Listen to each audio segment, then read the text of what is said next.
Alhamdulillah kita akan belajar dalil, termasuk dalil-dalil yang paling kuat kedua. Dalil yang pertama yaitu Al-Quran, dan dalil yang kedua adalah hadis. Nah, sebelumnya saya ingin bertanya dulu pada teman-teman yang ada di sini tentang kualitas jenengan. Nanti tergantung apa. Ini kan yang kita bahas adalah hadis. Sedangkan hadis itu adalah awal mula istinbat, awal mula pengambilan hukum. Jadi hukum fikih, tauhid, akhlak semuanya mengambil dari hadis. Dan hadis itu tidak boleh diambil secara langsung seperti buah durian. Buah durian itu enak, tapi kalau kalian tidak mengupasnya dulu, maka apa yang akan terjadi? Masa kita langsung memakan? Ya, sakit apa tidak? Jadi sekarang saya mau bertanya dulu pada teman-teman. Ini ada yang, ini kan mahasiswa semua kan ya? Ada yang fakultas hadis? Ada yang fakultas usuluddin tafsir? Ada. Berarti mustalahul hadis paham semua ya?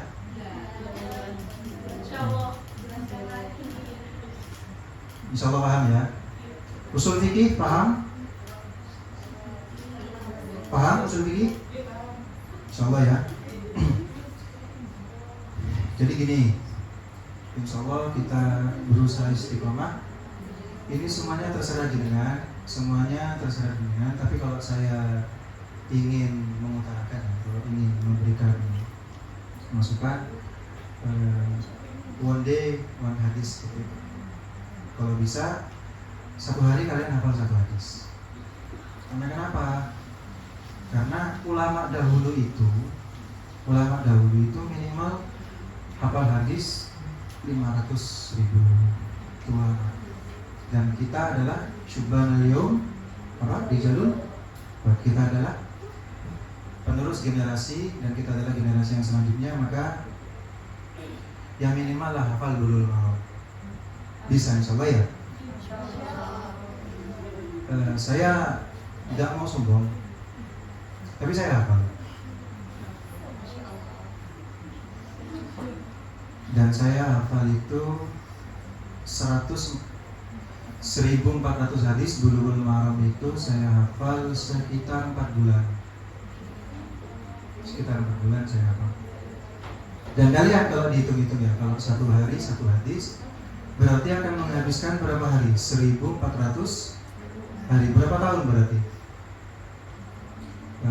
365, sekitar 5 tahun ya. Ya sekitar 5 tahun. Tidak apa-apa lah. Kan kita ambil dikit-dikit, moro-moro hafal Bulughul Maram. Dihafalin terus. Kalau sudah hafal Bulughul Maram, usahakan hafal Sahih Bukhari. Kalau bukan Sahih Bukhari, Sahih Muslim dulu. Karena kenapa? Eman sama ilmu kita. Jadi nanti pembelajaran kita kan 1 minggu 1 kali. Jadi saya usahakan itu 6-7 hadis. Dan sistem kita, karena kalian mahasiswa ya, sistem kita bukan sistem saya ngajar terus kalian mendengarkan, kemudian kalian imajinasinya kemana-mana, tidak seperti itu. Tapi bagaimana kita berinteraksi tentang kita otak-atik, kita belajar untuk mengambil hukum dari satu hadis, menggunakan usul fikih, menggunakan mustalahul hadis, menggunakan kaidah fikih. Jadi kita pakai semua alat-alat itu untuk membuka hadis itu agar enak untuk dimakan. Paham ya? Insyaallah. Kalau Pak ya beliau itu kan ngajar Mukhtasar Ihya ya. Itu dikasih makna atau gimana? Dikasih makna? Bahasa? Oh, dikasih mana bahasa Indonesia, bukan bahasa Jawa. Ya udah saya ikut. Gimana? Gimana? Oh iya, Ustaz Yarto dari Madura, saya juga dari Madura. Saya dari Madura, tapi asal usul saya dari Yaman.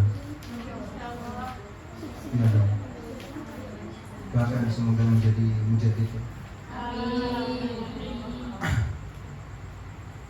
Ya kan masalah sudah awal bulan Muharram gak jadi mujadid. Bismillahirrahmanirrahim. Qala al-musannif rahimahullah ta'ala wa nafa'ana bi ulumihi wa amadana bi asrarihi wa anwarihi wa bi qudri amin. Jadi sebelum kita buka ya, kita membaca Fatihah kepada Rasulullah sallallahu alaihi wasallam. Semoga kita mendapatkan syafaat kelak di hari yang tidak ada orang yang bisa memberi syafaat kecuali Rasulullah. La dunya wa ala kulli syarihah bi syafaati Rasulillah sallallahu alaihi wasallam. Al-Fatihah.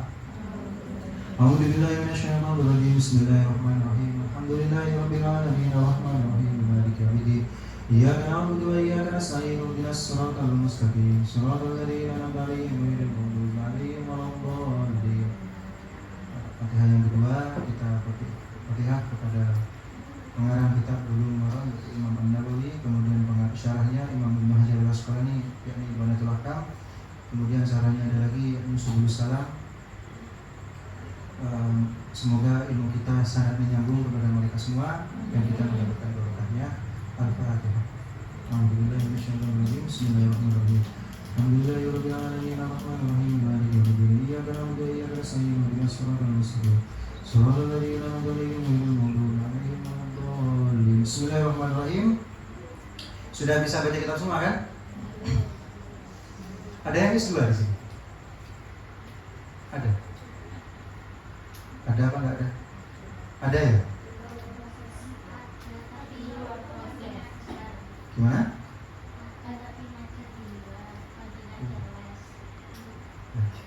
Bismillahirrahmanirrahim. Bab ahkamil miyahi. Jadi langsung bab pertama, bab ahkamil miyahi, bab menerangkan tentang hukum-hukum air. An Abi Hurairah radhiyallahu anhu qala Rasulullah sallallahu alaihi wasallam fil bahri.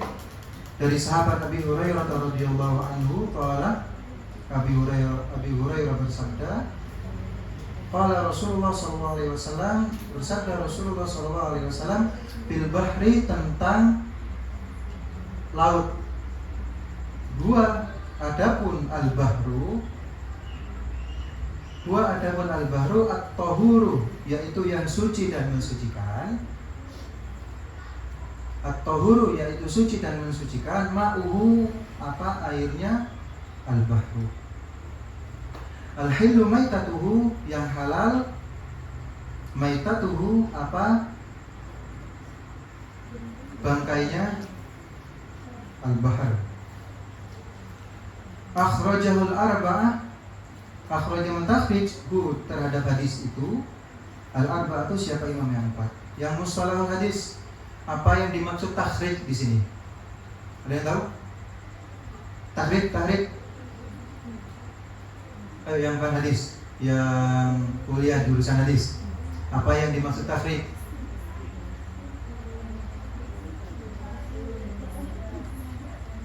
Ada yang tahu? Takhrij itu kan sabda Nabi Muhammad SAW itu kan pertama kan Rasulullah yang bersabda kan ya. Kemudian ke sahabat, kemudian ke tabi'in, kemudian ke tabi'in terus seperti itu.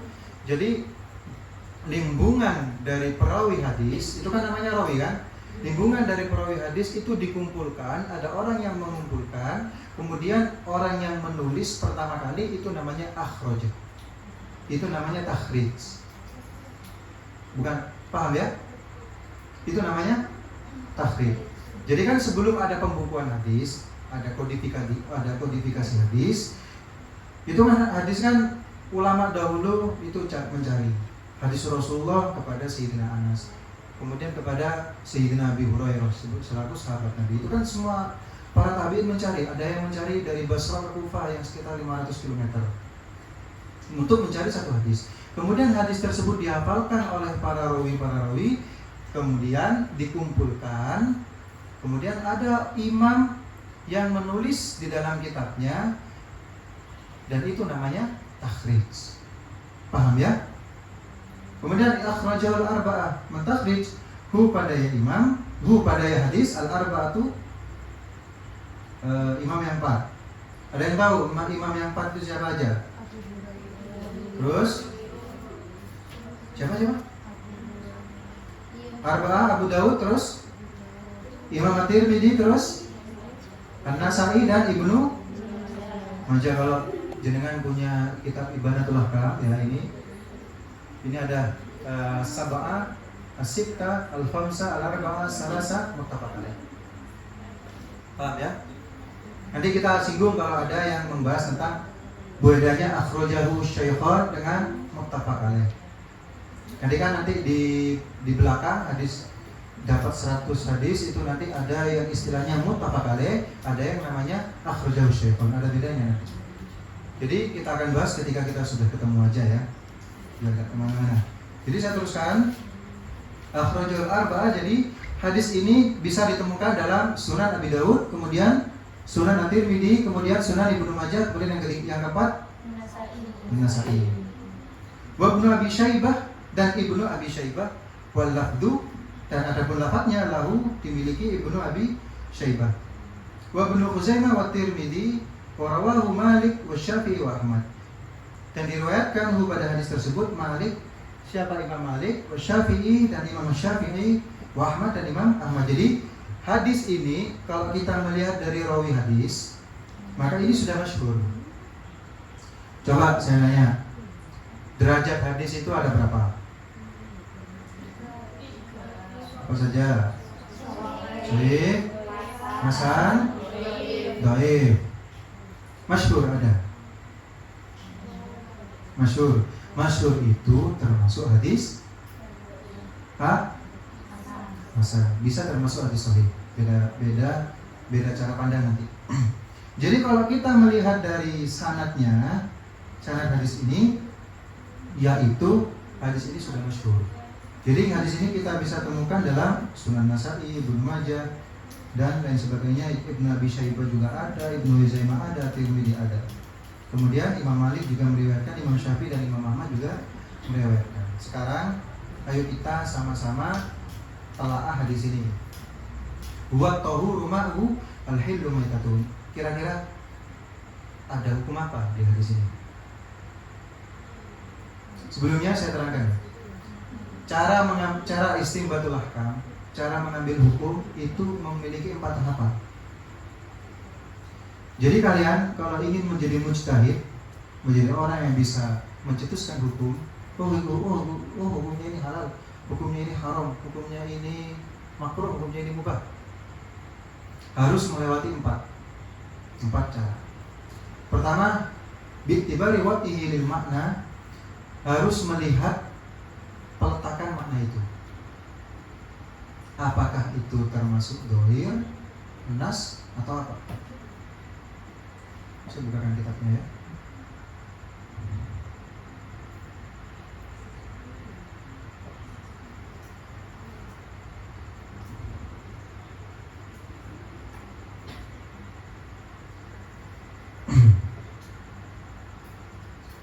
Bentar. Nah ini.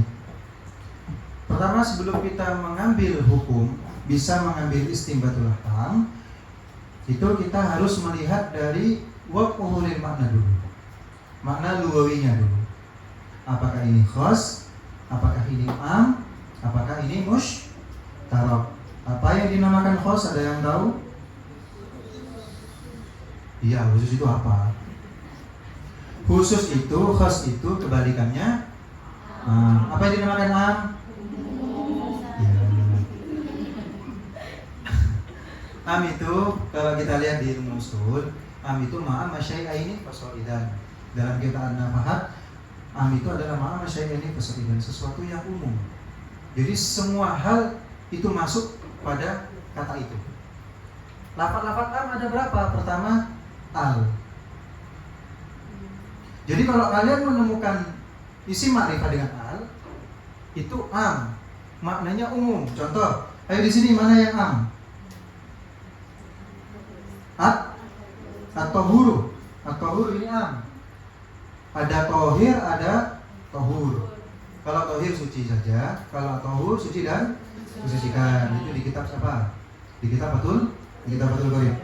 Jadi sekarang huwa at-tohuru, air laut itu at-tohur, suci dan mensucikan. Ini umum.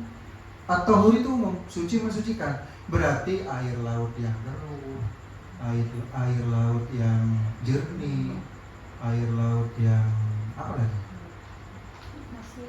Ya pokoknya semua air laut itu suci dan mensucikan. Kemudian al-hillu yang halal, maitatuhu, bangkainya. Jadi bangkai laut semuanya halal untuk dimakan. Jadi intinya kalau kalian menemukan al, ya itu semuanya masuk. Tapi jangan nyampe sana terus. Jangan hanya sampai di sana. Nanti kalian, oh ini am atau huru am, berarti semuanya masuk. Jangan sampai di situ. Untuk mengambil hukum yang murni, hukum yang jadi, maka tidak langsung sampai di sana. Kemudian, kalau kita sudah melihat itu peletakannya am ya. Kemudian kita lihat yang kedua, taksimul lafzi bi itibari istikmali fil makna. Hakikat, majas, sorif dan kinayah. Jadi kalau kita sudah menemukan itu umum, oh ini umum, oh ini khusus, oh ini mustarok. Kalau kita sudah menemukan makna dari sebuah lafaz, kemudian kita lihat lafaz ini hakikat atau majas. Ada ngerti majas? Contoh, saya melihat bidadari, majas apa? Hakikat. Majas. Gak mungkin kan saya bilang bidadari itu hakikat, karena bidadari itu ada di mana? Ada di surga, ya. Jadi seperti itu. Kemudian sekarang kita fokus pada at-tohur. At-tohur di sini hakikat apa majas? At-tohur, suci mensucikan, hakikat apa majas? Hakikat, wes. Berarti dua cara sudah ditemukan. Kita sudah melihat peletakan maknanya, watuhurin makna sudah, kemudian istikmalnya kita sudah, kemudian kita masuk pada pembahasan yang ketiga, yaitu bi'tibari dilalatihi alal makna, dilalahnya. Wadihud dilalah apa ghairu wadihid dilalah? Ada yang tahu wadihud dilalah? Wadihud dilalah itu petunjuknya jelas. Kalau ghairu wadihid dilalah petunjuknya tidak jelas. Atau huruf jelas apa tidak? Jelas. Berarti wadihud dilalah. Kalau sudah menemukan itu semua, maka kita masuk pada proses pencarian makna. Bagaimana mantuk atau mafhum? Apa yang dinamakan mantuk? Apa yang dinamakan mantuk? Ada yang tahu?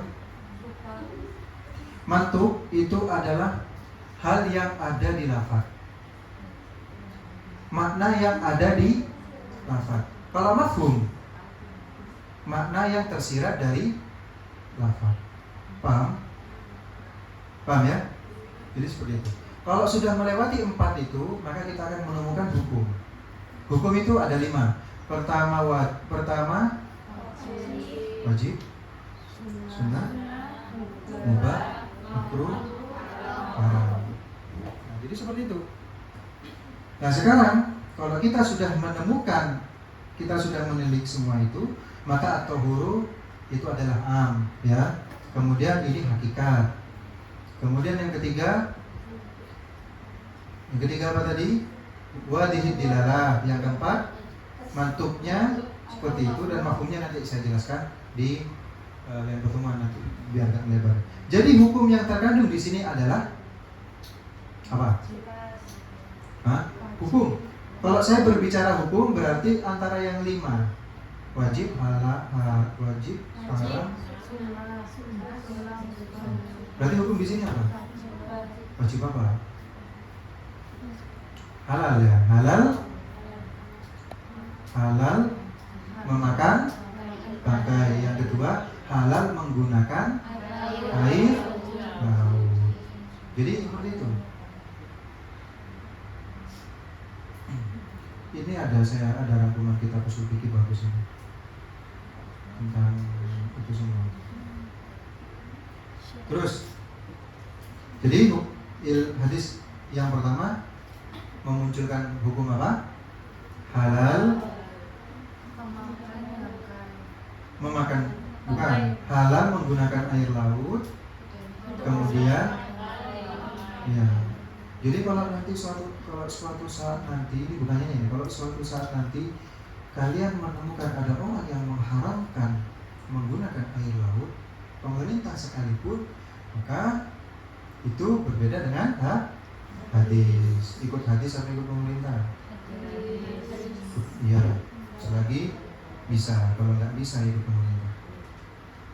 Terus kita masuk pada hadis yang kedua. Ini sampai jam berapa? Jam 9 katanya ya? Oh iya.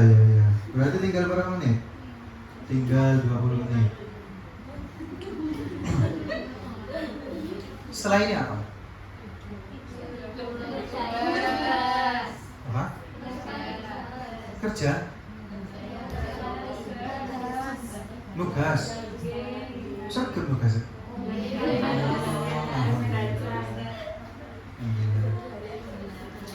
Aku gak sergap, tapi nilai itu.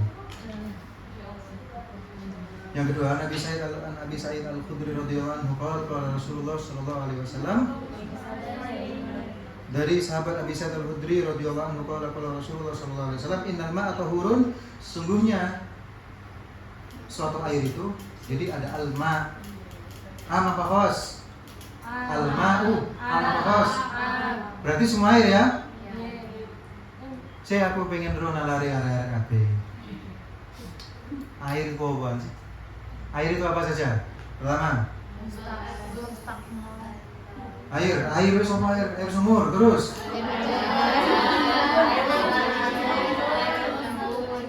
air sumur, air embun. Terus air hujan. Terus air mata. Ya, air mata. Air mata. Terus air kelapa. Terus air apa lagi? Air sungai, air laut. Terus air liur. Terus Air terjun. Ya. Terus di kitab Fathul Bari itu dijelaskan bahwasanya terkumpul dalam apa? Dalam satu kata-kata. Mana ba'a minal ardi au nazala minas, suatu yang turun dari bumi, sesuatu yang keluar dari bumi, dan yang turun dari langit. Itu namanya air. Kalau air liur. Lah kalau kalian ingin tahu al-ma'u itu apa saja isinya, maka kalian harus buka kamus. Al-ma' itu apa sih yang dimaksud al-ma'? Apakah air liur tersebut bahasa Arabnya ma'un? Enggak kan? Air mata, apakah bahasa Arabnya ma'un? Tidak ya. Jadi, innal ma'a, sesungguhnya sesungguhnya semua air tanpa terkecuali tahurun, yaitu suci dan mensucikan. La yunajjisuhu, yang tidak menajiskan pada air tersebut syai'un, suatu apapun. Jadi semua air itu adalah suci mensucikan dan tidak ada yang bisa menajis. Betul.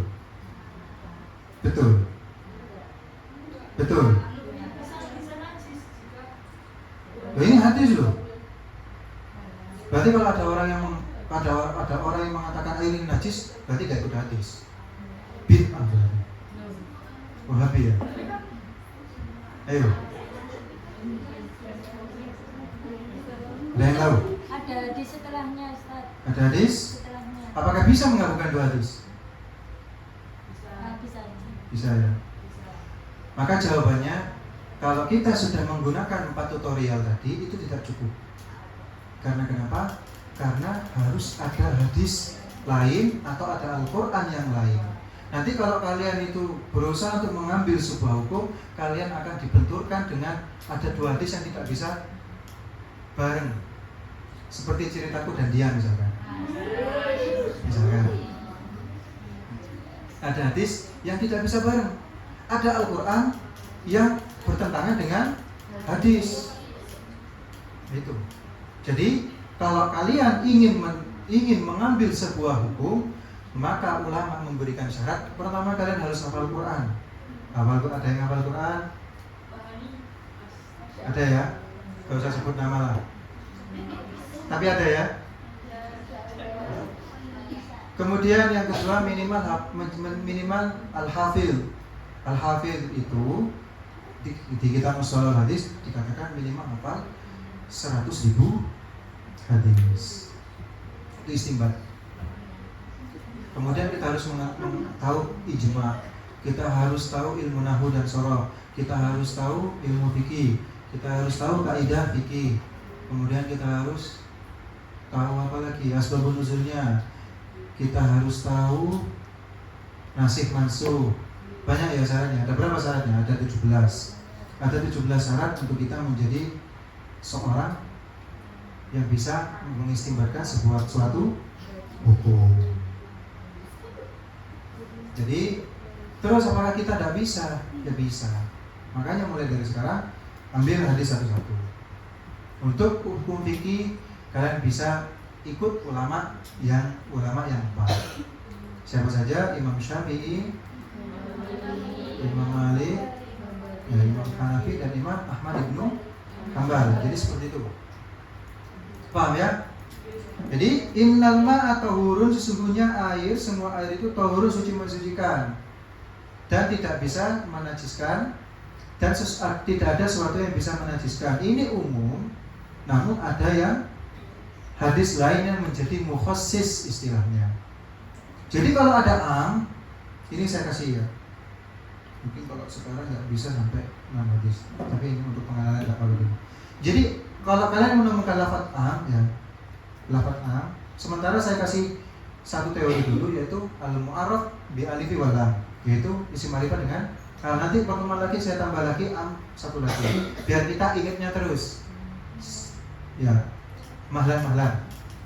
Jadi pertama al-mu'arraf bi alifi wal lam. Jadi kalau kita melihat lafaz kalian harus memiliki keyakinan bahwa itu pasti ada mukhassis. 99% itu pasti ada mukhassis. 1% tidak ada. Dari ribuan hadis itu pasti ada mukhassis. Jadi seperti itu. Apa mukhassis?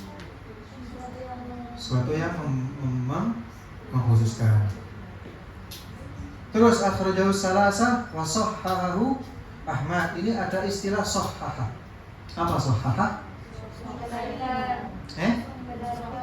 Membenarkan. Tashih itu adalah orang tersebut. Ini kan sahhahahu Ahmad. Berarti Imam Ahmad menganggap, berpendapat bahwa hadis ini sahih. Paham? Ya, terus Abi Umam Al-Bahili radhiyallahu anhu qala, dari sahabat Abi Umam Al-Bahili radhiyallahu anhu qala Rasulullah sallallahu alaihi wasallam, innal ma'ah, sesungguhnya air, semua air, la yunajjisu syai'un, seperti yang barusan yang mananya, illa kecuali ma sesuatu, ghalaba yang, illa ma ghalaba ala rihi, sesuatu, illa ma sesuatu, kecuali sesuatu, ghalaba yang timbul, ala rihi, atas apa rih, artinya apa rih? atas baunya, wa ta'mihi dan rasanya, walau nihi dan warnanya. Akhrajahu Ibnu Majah, ditakhrij oleh Imam Ibnu Majah, wa dha'afahu Abu Hatim, dan mendhaifkan pada hadis tersebut Abu Hatim, siapa Abu Hatim? Walil Baihaqi, dan menurut lafadznya Imam Al-Baihaqi, al-ma'u, adapun air, adapun semua air, tahurun, yaitu suci, mensucikan, illa kecuali kecepatan, enggak ya? Ya kan sudah pro player kan? Illa in taghayyara, illa kecuali taghayyara berubah rihuhu rasanya, au ta'muhu, rihu apa rihi? Baunya, au ta'muhu atau rasanya, au launuhu atau warnanya, binajasatin sebab najis, tahdusu yang timbul fihi di dalam air. Jadi hadis yang ketiga ini termasuk mukhassis dari hadis yang kedua. Kalau hadis yang kedua innal ma'a tahurun la yunajjisu syai'un, kalau hadis yang ketiga innal ma'a tahurun la yunajjisu syai'un illa ma ghalaba ala rihi wa ta'mi wa launihi. Terus walil Baihaqi al-ma'u tahurun illa in taghayyara rihu wa ta'muhu aw launuhu binajasatin tahdusu bihi. Jadi melihat dari dua hadis tersebut, apa hukum yang diambil? Semua air suci dan kecuali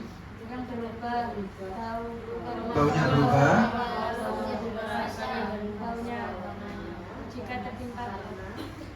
apakah harus tiga itu? Apakah salah satunya sudah cukup? Kita lihat ini saja. Kita sok jadi sok jadi mustahil lah. Jangan lihat hukum fikih, jangan lihat kitab fikih, kita lihat Bulughul Maram, kita lihat hadis saja. Tenang, insyaallah nggak akan sesat kalian. Sekali ini tiga harus terjadi semua atau salah satunya? Kok bisa? Tapi biasanya otomatis. Otomatis. Masa ada bau yang tidak ada warnanya apa? Wayu.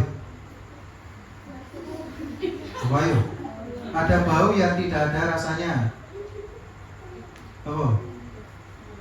Misalnya kalian omong-omongan sak konjoan ngomong-ngomong, tiba-tiba ada bau tidak sedap. Apa itu? Ya itulah. Jadi nggak otomatis. Ini menggunakan waw, alarihi wa ta'mihi wa launihi. Waw, faidahnya waw apa? Ja'a Zaidun wa Amrun, datang Zaid dan Amr. Berarti yang datang salah satunya apa? Datang semua? Semua kan? Kalau Ja'a Zaidun wa Amrun, salah satunya lah. Ini menggunakan waw atau menggunakan au? Menggunakan waw, berarti semuanya. Jadi kalau kalian hanya melihat rasanya saja, namun tidak ada bau dan tidak ada warna, maka itu tetap suci. Paham?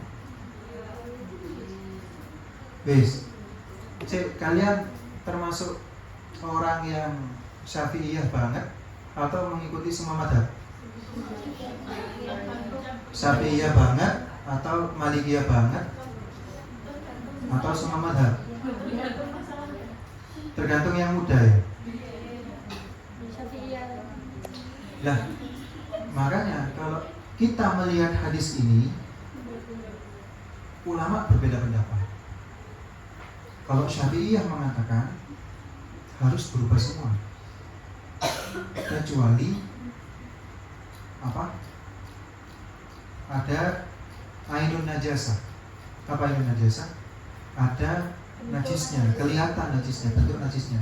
Itu najis. Namun kalau ada sesuatu yang tidak kasat mata, hanya kelihatan warnanya saja, atau kelihatan baunya saja, itu tidak najis. Syafi'iyah. Ada yang menajiskan. Paham? Maka dari itu ulama berbeda pendapat menanggapi hadis ini. Karena menggunakan waw. Kalau menggunakan au mungkin semua ulama sepakat. Paham ya? Karena di sini menggunakan waw, maka ulama berbeda pendapat. Karena ada hadis yang lain menerangkan, ada cukup menggunakan hadis ini. Makanya kalian kalau belajar tentang ilmu fikih, kalian harus menelusuri 4 imam tersebut, bagaimana metodologi penelitian imam itu, bagaimana istinbat hukum imam itu. Kalau Imam Malik biasanya lebih dominan ke hadis kan. Kalau Imam Syafi'i antara hadis dan antara dalil nakli dan dalil ra'yi. Kalau Imam Abu Hanifah lebih mengedepankan ar-ra'yu. Apa ra'yu? Pemikiran. Kalau Imam Ahmad bin Hanbal sama, mengedepankan hadis dan ra'yu, sama-sama berimbang. Namun Imam Ahmad tidak mengambil hadis dhaif. Seperti itu. Jadi kalian harus tahu, loh, Imam Abu Hanifah kok hanya menggunakan ar-ra'yu, kok tidak menggunakan nakli Al-Quran dan hadis? Karena di Imam Abu Hanifah bertempat di mana hadis tersebut sulit ditemukan. Paham? Kalau Imam Malik tinggal di Madinah. Di Madinah itu pusatnya hadis. Namun di Madinah tersebut tidak tidak terkontaminasi oleh pemikiran-pemikiran Yunani, tidak terkontaminasi. Ini mulut Madura ya. Tidak terkontaminasi oleh pemikiran filsafat dari luar. Itu kalau di Madinah. Kalau Imam Abu Hanifah tinggal di mana? Tinggal di Irak. Ya. Di sana meskipun hadis tersebut jarang, namun pemikiran-pemikiran sudah bercampur aduk antara pemikiran filsafat, kemudian pemikiran-pemikiran lain. Jadi Imam Abu Hanifah lebih mengedepankan ar-ra'yu. Kemudian datanglah Imam Syafi'i, Muhammad bin Idris Syafi'i, yang berguru pada Imam Malik, kemudian berguru juga pada muridnya Imam Imam Abu Hanifah, yaitu Muhammad dan siapa satunya saya lupa. Bukan berguru, diskusi. Maka dari itu pendapat Imam Syafi'i itu bisa diambil, lebih kuat. Terserah kalian mengikuti Imam Abu Hanifah juga tidak apa-apa. Tafsir Wahbah Zuhaili, kenal?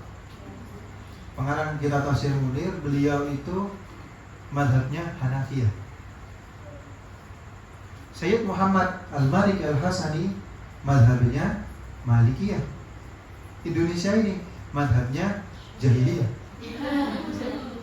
Ya soalnya kita itu gak ngurus ngaji gak enggak, yang penting sembahyang. Betul ya? Gak mau belajar. Ya itu, saya nanya pada kalian, ini ikut mazhab yang mana? Yang penting gampang. Apakah boleh seperti itu? Gak apa-apa. Yang penting bukan dalam satu qadiyah. Contoh apa satu qadiyah itu? Ini pengenalan yang saya bahas dasar-dasar dulu. Misalnya mulai minggu depan kita usahakan 6 hadis atau 7 hadis. Jadi kalau kalian pertemuan lagi, saya sudah hafal 7 hadis, saya sudah hafal 6 hadis dengan istimbat hukumnya. Hebat. Perempuan bisa hafal, hebat kan? Kalau laki-laki kan nggak hebat. Saya teruskan. Apakah boleh seperti itu? Boleh. Yang penting dalam satu qadiyah. Contoh, kalau sholatnya ikut Imam Malik, maka terus Al-Fatihahnya Imam Malik, rukuknya Imam Malik, sujudnya Imam Malik. Jangan dicampur. Contohnya, membaca bismillah Imam Malik kan nggak wajib, ya kan? Karena Imam Malik berpendapat bahwa bismillah itu bukan termasuk Al-Fatihah. Kemudian menurut Imam Syafi'i itu wajib membaca bismillah. Jadi misalkan kalian membaca Al-Fatihah, ikut Imam Malik. Bentar. Kalau Imam Abu Hanifah nggak wajib baca Fatihah. Yang wajib apa? Membaca ma tayassara minhu. Faqra'u ma tayassara minhu, membaca ganti dari Fatihah. Baca surat Al-Ikhlas nggak apa-apa. Baca surat Al-Kautsar nggak apa-apa dalam sholat untuk mengganti Al-Fatihah, yang penting hurufnya sama. Jadi misalkan jenengan nambah Al-Fatihah dirubah Al-Kausar dengan Al-Ikhlas, tidak apa-apa. Yang penting itu hurufnya sama apa tidak. Paham? Seperti itu. Jadi misalkan kalian lagi kepepet, misalkan sholatnya takbirnya membaca Fatihah ikut Imam Abu Hanifah, gak baca Fatihah. Kemudian kalau sujud, Imam Malik itu tidak wajib hidungnya ditaruh di lantai. Namun kalau Imam Syafi'i itu wajib. Jadi kalian sholatnya membaca Fatihah ikut Imam Malik, gak baca Fatihah, gak baca Bismillah, kemudian sujudnya ikut Imam Syafi'i, gak sah. Paham? Gimana? Kalau beda qodiyah gak apa-apa. Misalkan sholatnya jenengan ikut Imam Syafi'i, kemudian berpuasanya ikut Imam Malik, gak apa-apa, kan beda jauh kan? Puasa dan sholat beda jauh, gak apa-apa. Hajinya, kalau kalian haji ikut Imam Syafi'i, kamari-mari tawafin, besok gandingan bojo lah, ya kan? Jadi ikut Imam Malik. Kalau ikut Imam Malik, maka semuanya dalam haji itu harus ikut Imam Malik. Apakah bisa mengikuti Imam Syafi'i? Bisa, tetap bisa. Namun memegang tangan itu darurah. Gak apa-apa, darurah. Memegang tangan, misalkan ketemu lawan jenis kan batal wudunya kan, sedangkan tawaf kan harus memiliki wudu. Itu kalau tetap mengikuti Imam Syafi'i tidak apa-apa. Tapi alasannya darurah. Tapi lebih baik biar gak ribet, ikutlah Imam Malik. Kemudian biasanya pemandu-pemandu umrah atau pemandu-pemandu haji itu biasanya diajari tata cara haji menurut Imam Malik. Biasanya seperti itu. Misal terus kalau ada pertanyaan, apakah boleh sholat imamnya menggunakan madhab Imam Malik, terus yang makmum Imam Syafi'i? Kan logikanya gini, kalau kita melihat imam batal, kita kan harus mufaroqah kan? Ya kan? Harus mufaroqah. Masalahnya imamnya itu mengikuti madhab Malik. Contoh, Allahu Akbar, Alhamdulillahirabbil alamin. Menurut Imam Syafi'i batal. Soalnya gak baca Bismillah kan? Terus gimana kalau seperti itu? Bagaimana hukumnya? Itu pernah ditanya oleh Imam Ahmad. Imam Ahmad Ibn Hanbal pernah ditanya oleh orang tentang masalah itu. Wahai Imam Ahmad bin Hanbal, bagaimana hukumnya orang yang ikut imam yang lain? Jadi Imam Ahmad bin Hanbal berkata, siapa yang tidak mau sholat di belakang Imam Malik? Paham? Berarti hukumnya tidak apa-apa. Yang penting jelas imamnya itu memang mazhabnya Imam Malik. Kalau nggak jelas imamnya orang awam, apakah sah? Jawabannya yang penting nggak jelas itu aja. Kalau hukum fikih itu jelas, yang dibahas jelas dan tidak jelas. Kalau hukum muamalah, transaksi itu bukan masalah jelas dan tidak jelas. Namun hukum muamalah tersebut melihat dari sah atau tidak. Jadi misal kalau hukum sholat itu yang penting jelas gak ada najis, ya kan? Yes. Namun misalkan jenengan sholat, terus dilihat nggak ada yang membatalkan sholat, terus ketika sudah selesai sholat dilihat, oh ternyata saya ada hal yang membatalkan, itu tetap sah sholatnya. Yang penting sebelum sholat sudah melihat dan sudah persiapan, tidak ada yang membatalkan. Itu kalau sholat. Tapi kalau muamalah jual beli itu tidak boleh seperti itu. Misalkan beli buah mangga, saya beli 20, dihitung jelas. Namun ketika sudah dibeli hilang 1 misalkan, maka boleh komplain. Soalnya kalau hukum muamalah itu yang dibahas bukan jelas dan tidak jelas, tapi kenyataannya. Maka dari itu ketika ada muamalah yang kena tipu, maka boleh komplain. Paham ya? Tinggal 5 menit. Sungguh sesuai hari. Terus kemudian teruskan ya yang keempat. An Abdullah ibni Umar radhiyallahu anhu qala Rasulullah sallallahu alaihi wasallam, dari Abdullah bin Umar radhiyallahu anhu qala Rasulullah sallallahu alaihi wasallam. Ini ada Abdullah bin Umar. Siapa Abdullah bin Umar? Siapa Abdullah bin Umar? Ya ayuhan nisa. Siapa Abdullah bin Umar? Anak Umar. Siapa Abdullah bin Umar? Anaknya Sayyidina Umar. Sayyidina Umar itu membawa putranya yang bernama Abdullah, dibawa kepada Rasulullah. Ya Rasulullah, doakan anak saya. Kemudian Rasulullah mendoakan agar Sayyidina Abdullah bin Umar itu paham agama. Pada akhirnya Abdullah bin Umar adalah salah satu periwayat hadis yang banyak. Salah satu periwayat hadis yang paling banyak. Ini menunjukkan kalau kita melihat dari sejarah Nabi Muhammad, kita kontekstualisasikan. Kita kontekstualkan pada kita, kehidupan kita pribadi. Jadi kalau kalian memiliki anak suatu saat nanti, bawa ke kiai, bawa ke ulama, minta doa. Wahai yai, ini doakan saya, doakan anak saya. Doakan gimana? Biar supaya ganteng, biar supaya cantik. Doakan gimana? Biar supaya soleh dan solehah. Ya yai, wahai yai, doakan anak saya biar supaya soleh. Baru punya bayi misalkan, bawa tidak apa-apa. Doakan anak saya yai biar soleh. Misalkan laki-laki biar soleh. Nggih. Ada lagi yai, apa? Biar ganteng. Nggih. Amin. Ada lagi yai, mari. Biar kaya yai.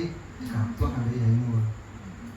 Jadi yang penting mendoakan biar soleh. Kalau mendoakan untuk apa namanya, ganteng atau kaya boleh tidak? Boleh. Islam itu mudah kok, gampang. Idza kana al-ma'u kullatain, ini ada mukhasis lagi ya.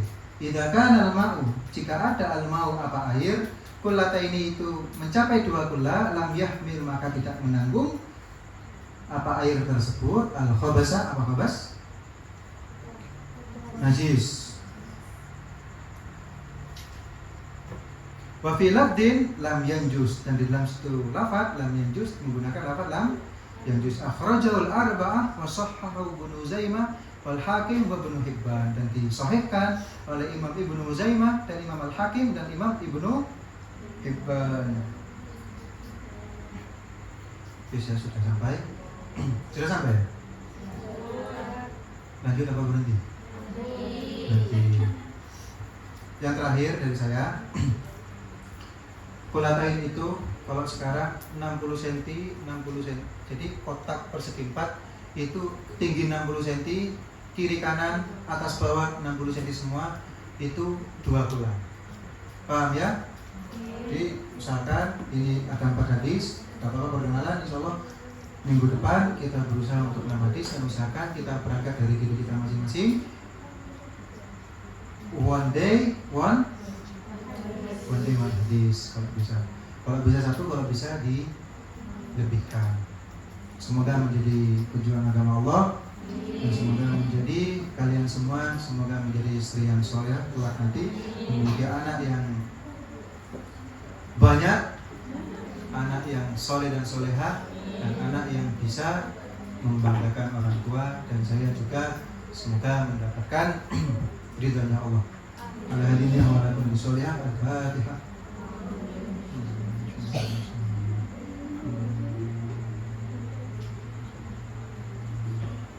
Allahumma fa'alna bima 'allamtana wallahu ta'ala a'lam. Ya Rabbi waffiqni bitaqwaka ya Allah. Ya Rabbi irhamni bi husnil khatimati bi ahli samawati wal ardi wa 'allimna wa adibna ya Rabbi bi husni riayati. Allahumma Rabbi ja'al akhira kalamina minad dunya la ilaha illallah. Amin. Assalamualaikum warahmatullahi wabarakatuh. Waalaikumsalam.